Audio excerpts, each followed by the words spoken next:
والسلام على سيد الأنبياء والمرسلين أما بعد فأعوذ بالله من الشيطان الرجيم بسم الله الرحمن الرحيم الذين يأكلون الربا لا يقومون إلا كما يقوم الذي يتخبطه الشيطان من المس صدق الله مولانا العلي العظيم وبلغنا رسوله النبي الكريم. حمد و صلاۃ کے بعد تمام حاضرین محترم، السلام علیکم ورحمۃ اللہ وبرکاتہ. حضرات ذی وقار،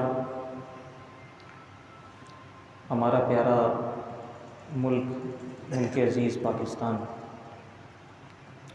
کلمہ طیبہ کی بنیاد پر حاصل کیا گیا،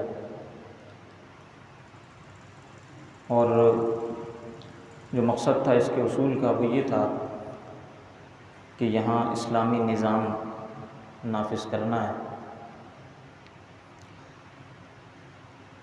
محض اتنا ہی نہیں کہ نماز روزے چلتے رہیں، بلکہ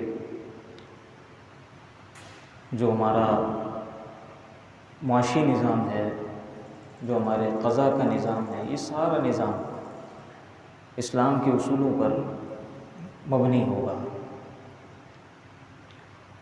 قرآن و سنت کے اندر جو اصول بیان کیے گئے ہیں نظام حکومت چلانے کے، نظام معیشت کے، انہی پر یہ سارا نظام استوار ہوگا. اور جا بجا اس کی توضیحات کی جاتی رہی ہیں. قائد اعظم محمد علی جناح بھی اپنی کئی اسپیچز میں، کئی تقاریر میں اس بات کا اعادہ کر چکے ہیں، جو ساری باتیں ریکارڈ پر موجود ہیں. لیکن بدقسمتی یہ ہے کہ اب تک جو سودی نظام ہے اس سے چھٹکارا حاصل نہیں کیا جا سکا، اور ملک کے اندر جو عدم استحکام ہے اس کی ایک بہت بڑی وجہ، بلکہ شاید سب سے بڑی وجہ یہی ہے کہ ہم ابھی تک سودی نظام سے چھٹکارا حاصل نہیں کر سکے. سود چاہے ریاستی سطح پر ہو، چاہے انفرادی سطح پر ہو، وہ تباہ و بربادی ہی لے کے آتا ہے، تباہی لے کر آتا ہے. پھر چاہے وہ تجارتی سود ہو، انفرادی طور پر کسی نے قرض لے کر سود کا معاملہ کیا ہو، ہر طرح کا سود قرآن و سنت کے اندر حرام قرار دے دیا گیا ہے. یہاں تک کہ سود کی حرمت کا اگر کوئی منکر ہے تو وہ مسلمان بھی نہیں ہے، اس لیے کہ قرآن و سنت سے واضح طور پر سود کی حرمت بیان کی گئی ہے. اور اگر کوئی اس کو حرام سمجھتے ہوئے اس کا ارتکاب کرتا ہے تو یقیناً وہ بہت بڑا گناہ گار اور ظالم ہے. یہ جانتا ہے کہ یہ حرام ہے لیکن پھر بھی وہ سود لیتا ہے، سود دیتا ہے، تو یہ بہت بڑا ظلم ہے. قرآن کریم فرقان حمید کے اندر کئی ایک آیات سود کی حرمت پر وارد ہیں. چنانچہ سورہ بقرہ کے اندر کئی مضامین سود کی حرمت کے بیان ہوئے ہیں. جیسے ایک آیت ہے الذین یأکلون الربا لا یقومون الا کما یقوم الذی یتخبطہ الشیطان من المس. کہ جو لوگ سود کھاتے ہیں، فرمایا کہ جب وہ اپنی قبروں سے اٹھیں گے تو اس حال میں اٹھیں گے کہ جیسے کسی کو شیطان نے چھو کر باولا بنا دیا ہو، پاگل بنا دیا ہو. جیسے آسیب زدہ شخص ہوتا ہے نا، کسی کے اوپر ہم کہتے ہیں اثر ہو گیا، جادو ہو گیا، آسیب ہو گیا، تو وہ کیسا ہوتا ہے؟ اپنے حواس میں نہیں ہوتا، باولا ہوتا ہے. تو فرمایا کہ یہ جو لوگ سود کھاتے ہیں یہ جب اپنی قبروں سے اٹھیں گے تو ایسے اٹھیں گے کہ جیسے ان کے اوپر کوئی آسیب ہو گیا ہے، شیطان نے چھو کر ان کو باولا بنا دیا. ذالک بانہم قالوا انما البیع مثل الربا. اور اس کی وجہ یہ ہے، فرمایا کہ انہوں نے اس قدر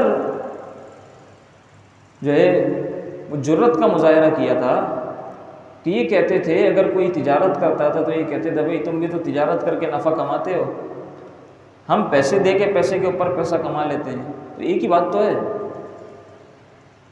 ایک ہی بات تو ہے، تم تجارت کرتے ہو، تجارت کر کے کچھ نفع لے لیتے ہو، ہم پیسے دے دیتے ہیں، پیسوں کے اوپر نفع لے لیتے ہیں، تو بات تو ایک ہی ہے۔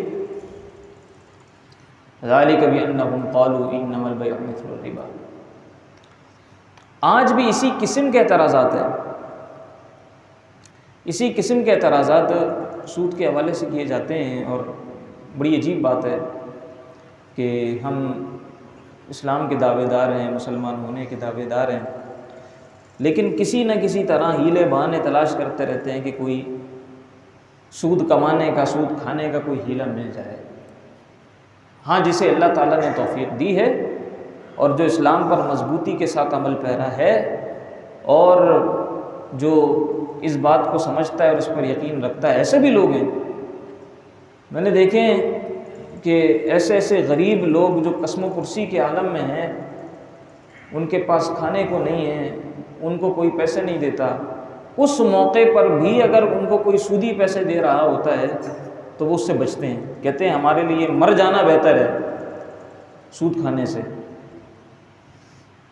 ایسے لوگ بھی ہیں، لیکن کچھ ایسے لوگ بھی ہیں کہ جو بڑے مزے سے سود کھاتے ہیں اور اس کے اندر کہتے ہیں کہ جناب تعویلات کرتے ہیں کہ دیکھیے جی پہلے جو سود ہوتا تھا وہ سود تو ظلم ہوتا تھا، اب تو سود ظلم نہیں ہے، بلکہ جیسے آپ دیکھیں بینکنگ انٹرسٹ ہے، وہ کیا ہے کہ ایک شخص بینک سے قرضہ لیتا ہے، خوشی خوشی لے رہا ہوتا ہے اور خوشی خوشی اس کے اوپر سود دے رہا ہوتا ہے، یہاں تک کہ اگر اس سے کہا جائے کہ بھائی تم جو ہے وہ سود نہ دو، یہ سارا پیسہ تم ایک ساتھ دے دو، وہ اس بات پہ راضی نہیں ہوگا۔ اس کو کہو کہ اس کے پاس پیسہ ہو بھی، اس سے کہیں کہ تم سارا پیسہ ایک ساتھ دے دو، ہم تمہارا سود معاف کر دیں گے، وہ کہے گا نہیں قسطوں میں تھوڑا تھوڑا کر کے لے لو، میں سود دے دوں گا، وہ ٹھیک ہے۔ خوشی خوشی لوگ سود دے رہے ہیں، تو کہنے والے کہتے ہیں کہ بھائی یہ تو سود ظلم تھا جس کی وجہ سے اس کی ممانعت تھی، آج تو لوگ خوشی خوشی سود دے رہے ہیں، تو یہ وہ سود نہیں ہے جس کی حرمت ہوئی تھی۔ تو یاد رکھیے گا کہ نبی علیہ الصلوۃ والسلام کے زمانہ اقدس سے لے کر آج تک کسی نے بھی اس تجارتی سود کے جواز کا حکم بیان نہیں کیا۔ یہ لوگوں کی اپنی ذہنی اختراع ہے کہ خوشی سے کوئی کر رہا ہے تو جائز ہے، کوئی ظلم سے کر رہا ہے تو ناجائز ہے۔ اب اس کی مثال یوں سمجھ لیں کہ کسی نے اگر کسی شخص کو زبردستی پکڑ کر شراب پلا دی، مجبور کر کے شراب پلا دی، تو اب کہنے والا کہے کہ بھائی شراب پینا اس صورت میں تو حرام ہے کہ اس کو مجبور کر دیا تھا، لیکن اگر کوئی خوشی میں شراب پی رہا ہے، کوئی خوشی میں شراب کے نشے میں دھت ہو گیا کہ آج میرے گھر میں پارٹی ہے چلو شراب پیتا ہوں، تو کیا شراب جائز ہو جائے گی؟ بھائی شراب حرام ہے، خوشی میں پیو یا مجبوری میں پیو۔ کوئی رضامندی کر کے اگر بدکاری کرتا ہے، مجبور نہیں ہوتا، تو کیا رضامندی سے بدکاری جائز ہو جائے گی؟ تو جو گناہ حرام ہے سو حرام ہے، چاہے وہ کسی کو مجبور کر کے کیا جائے یا خوشی میں کیا جائے، بلکہ خوشی میں تو اور زیادہ اس کی حرمت پختہ ہو جاتی ہے۔ کسی کو اگر مجبور کیا جا رہا ہے، گن پوائنٹ پر کسی سے گناہ کروایا جا رہا ہے، وہ اپنی جان بچانے کے لیے اگر وہ گناہ کر دیتا ہے اور پھر بعد میں اس پہ پشیمان ہوتا ہے، شرمندہ ہوتا ہے، اس وقت بھی شرمندہ رہتا ہے اور شرمندگی کے ساتھ گناہ کر لیتا ہے، تو اللہ تعالیٰ یقیناً معاف فرمانے والا ہے، اس کی معافی کی امید زیادہ ہے بنسبت اس کے کہ جو خوشی خوشی میں گناہ کرتا ہے۔ اب یا تو وہ اس گناہ کو حرام ہی نہیں سمجھتا، یا پھر اگر حرام سمجھتا ہے اس کے باوجود وہ اللہ کے عذاب کو دعوت دیتا ہے اور اللہ سے مقابلہ کرتا ہے، تو ایسا شخص تو زیادہ بڑا گناہ گار ہے، یہ تو زیادہ گرفت کا مستحق ہے، بجائے اس کے کہ یہ کہا جائے یہ تو خوشی میں جناب سود دے رہے ہیں، یہ تو ان کے لیے تو کوئی مسئلہ ہی نہیں، اتنی بڑی بڑی کمپنیز چلا رہے ہیں، بینکوں سے سود لے رہے ہیں۔ آج کاروبار کی تباہی کی سب سے بڑی وجہ سود ہے۔ یہ سودی نظام ختم ہو جائے، آپ دیکھیں آپ کا ملک اور آپ کا کاروبار، چاہے وہ کوئی بڑا کاروبار ہو یا کسی نے کوئی چھوٹی سی دکان لگائی ہوئی ہو یا کوئی جناب کسی بھی سطح پر کوئی کاروباری لین دین کرتا ہو، اس کے اندر اگر وہ سود کا پیسہ شامل کرے گا وہ اپنے آپ کو تباہی کے دہانے پہ کھڑا کر دے گا۔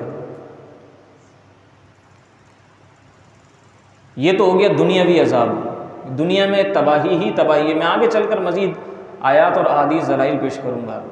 ویسے تو مومن کے لیے ایک آیت ہی کافی ہوتی ہے، لیکن پھر بھی ذہنی اور قلبی تسکین کے لیے مزید اگر دلائل بھی پیش کر دیے جائیں تو یقیناً فرحت اور راحت کا باعث ہوتا ہے، اس لیے چند اور آپ کے سامنے آیات اور احادیث ہم پیش کریں گے۔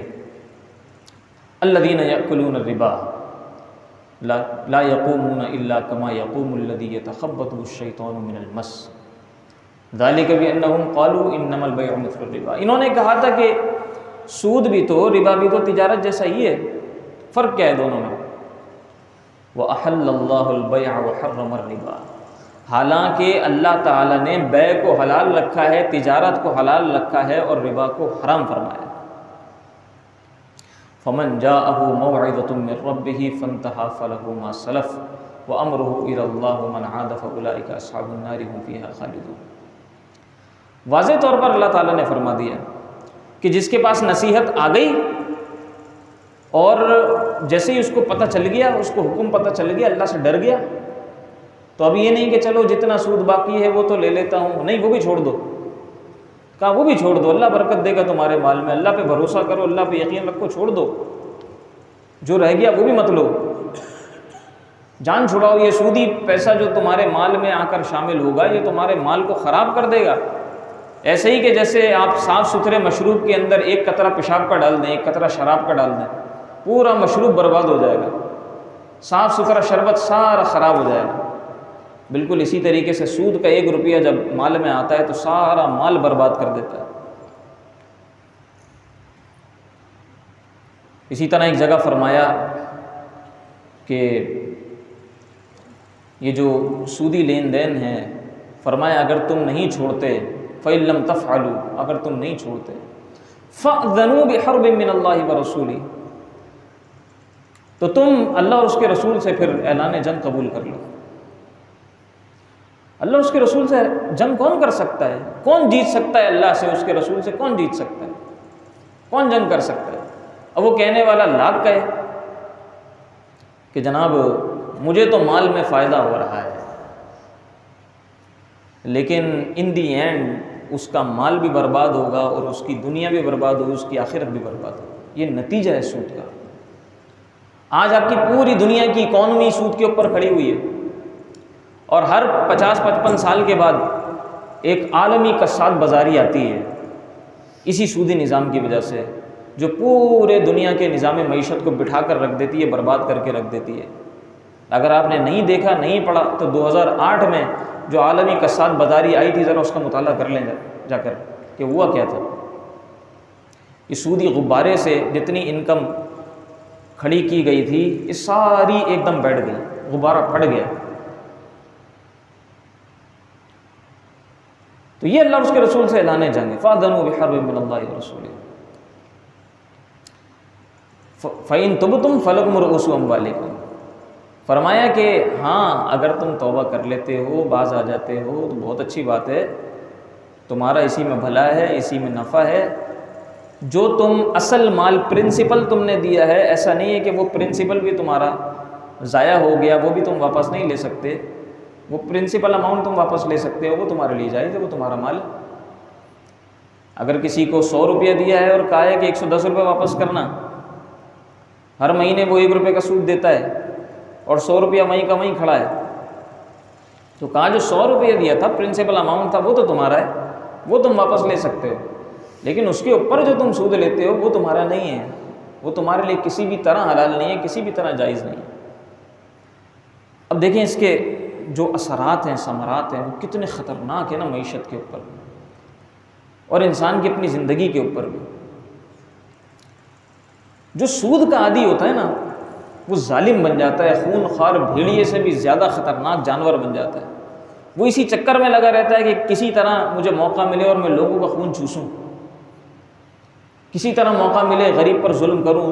کوئی اس سے قرض مانگنے کے لیے آئے گا، وہ امیر کبیر آدمی ہے، کوئی اس سے جناب خیرات مانگنے کے لیے آئے گا وہ بات کرے گا سود پہ پیسہ دینے کی، اس کے بس دماغ میں ہر وقت یہی ہوگا، بھلائی تو اس نے کرنی ہی نہیں ہے، قرض کسی کو دینا نہیں ہے، اس نے خیرات کرنی نہیں ہے، اس دماغ میں یہی ہے کہ جو میرا پیسہ نکلے وہ کچھ نہ کچھ ریٹرن لے کر آئے، وہ کچھ نہ کچھ کما کر لے کر آئے۔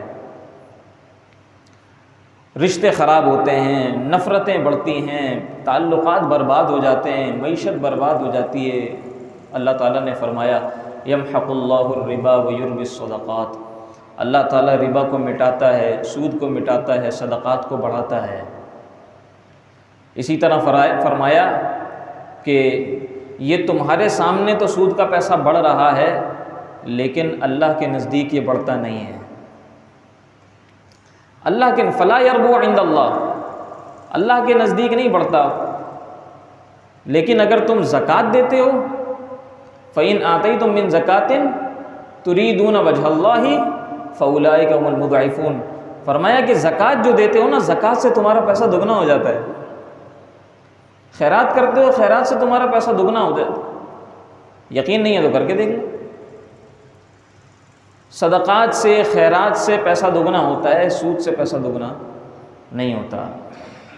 سود سے سارا مال ہلاک ہو جاتا ہے، برباد ہو جاتا ہے۔ اب یہ تو ہو گیا جناب، اتنا کمایا، اتنا کھایا۔ ہمارے سامنے بھی کئی لوگوں کی سٹوریز ہیں، آپ کے سامنے بھی ہوں گی۔ ابھی کل پرسوں بھی ایک صاحب کا ذکر ہو رہا تھا، انہوں نے اتنا کھایا، پراپرٹی بیچ دی بھائیوں کی، اور جناب وہ سارا پیسہ بھی انہوں نے ہڑپ کر لیا، اور سارا ٹھیک ٹھاک انہوں نے جناب جمع کیا، لیکن اب ان کا آخری وقت ہے، اور حال یہ ہے کہ نہ وہ کھانے کے ہیں، نہ وہ کہیں جانے کے ہیں، نہ وہ کہیں آنے کے ہیں۔ پیسہ بھی سارا ان کے علاج پہ لگ گیا ہے، برباد ہو گیا پیسہ سارا، اسی طرح نکل جاتا ہے، سارا پیسہ علاج پہ لگ کے برباد ہو گیا۔ اولاد نافرمان ہے، اولاد باپ کو دیکھتی نہیں ہے، ساری زندگی سود کھایا، سود کمایا، سب برباد ہو گیا، کچھ بھی نہیں ہے آخر میں، ہاتھ میں کچھ نہیں ہے، بے بس بے چارہ بندہ بستر پر پڑا ہوا ہے، اپنی موت کا انتظار کر رہا ہے، نہ کچھ کھا سکتا ہے، نہ کہیں آ سکتا ہے، نہ اٹھ سکتا ہے، نہ بیٹھ سکتا ہے، نہ اس کو اس کی اولاد دیکھنے والی ہے، پیسہ بھی سارا علاج معالجے پہ خرچ ہو گیا۔ حدیث کے اندر بڑی سخت وعیدیں سود خور کے حوالے سے بیان ہوئی ہیں۔ حضرت سمرہ بن جندب رضی اللہ تعالیٰ عنہ سے روایت ہے، بخاری شریف کی حدیث ہے، اللہ کے رسول نے فرمایا کہ دو لوگ آئے، دو فرشتے آئے اور مجھے لے گئے بیت المقدس کی طرف۔ راستے میں ہم نے دیکھا کہ ایک خون کا دریا تھا، اس کے اندر ایک شخص تیر رہا تھا، کنارے کی طرف آنا چاہتا تھا، کنارے پر ایک شخص کھڑا تھا بہت بڑے بڑے پتھر لے کر، جیسے ہی وہ کنارے کی طرف آتا تھا یہ اس کو زور سے پتھر مارتا تھا، اور پتھر سے وہ دوبارہ پیچھے چلا جاتا تھا، پھر آنے کی کوشش کرتا تھا، پھر اس کو پتھر مارتا تھا، پھر وہ پیچھے چلا جاتا تھا۔ تو اللہ کے رسول نے پوچھا کہ یہ کون ہے؟ تو فرمایا یہ جو خون کے دریا کے اندر نہا رہا ہے یہ سود خور ہے، اس لیے کہ دنیا میں لوگوں کا خون چوسا ہے اس نے، اللہ نے اسے ایسے عذاب میں مبتلا کیا ہے کہ خون کے دریا کے اندر اس کو دھسا دیا کہ اب پیتے رہو خون، چوستے رہو خون۔ اسی طرح معراج کا ایک واقعہ اللہ کے رسول نے بیان فرمایا شب معراج میرا گزر ایک ایسی قوم پر سے ہوا جس کے پیٹ مکانوں کی طرح بڑے بڑے تھے، گھروں کی طرح بڑے بڑے پیٹ، اور ان پیٹوں کے اندر سانپ دوڑتے ہوئے نظر آ رہے تھے، دور سے سانپ نظر آ رہے تھے، یہ بھی بخاری کی حدیث ہے، دور سے سانپ نظر آ رہے ہیں پیٹوں کے اندر چلتے ہوئے، گھروں کی طرح بڑے بڑے مکانوں کی طرح پیٹ ہیں۔ جبرائیل سے پوچھا ہے جبرائیل یہ کون لوگ ہیں؟ فرمایا یہ سود خور ہے۔ اللہ اکبر، کتنا سخت عذاب ہے۔ اب پیٹ اتنے بڑے بڑے جو رکھے گئے نا، یہ دکھانے کے لیے کہ اس سود خور کا پیٹ بہت بڑا ہوتا ہے، بھرتا ہی نہیں ہے، یہ جتنا سود کھاتا رہتا ہے یہ بولتا ہے اور آ جائے اور آ جائے اور آ جائے، اس کا پیٹ ہی نہیں بھرتا۔ اور اندازہ کریں ہمارے پیٹ میں اگر دنیا میں ایک چھوٹا سا کیڑا ہو جائے تو پیٹ میں کتنی تکلیف ہوتی ہے، نہ بندہ سیدھا لیٹ سکتا ہے، نہ الٹا لیٹ سکتا ہے، نہ کروٹ لے سکتا ہے، نہ کھا سکتا ہے، نہ پی سکتا ہے، نہ کچھ اندر ڈال سکتا ہے، نہ کچھ نکال سکتا ہے، اتنی بری حالت ہو جاتی ہے، اتنا درد پیٹ میں ہوتا ہے اگر چھوٹا سا کیڑا ایک پیٹ میں ہو جائے۔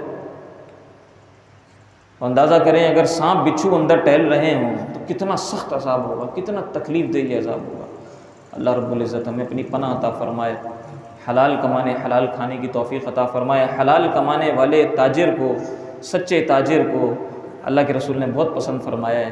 فرمایا التاجر الصدوق الامین مع النبیین والصدیقین والشہداء، ایسا تاجر کہ جو سچا ہو، امانت دار ہو، دیانت دار ہو، روز محشر وہ انبیاء کے ساتھ کھڑا ہوا ہوگا، صدیقین کے ساتھ کھڑا ہوگا، شہداء کے ساتھ کھڑا ہوا ہوگا۔ اللہ ہمیں سچی تجارت کی توفیق عطا فرمائے۔ وما علیہ الا البلاغ۔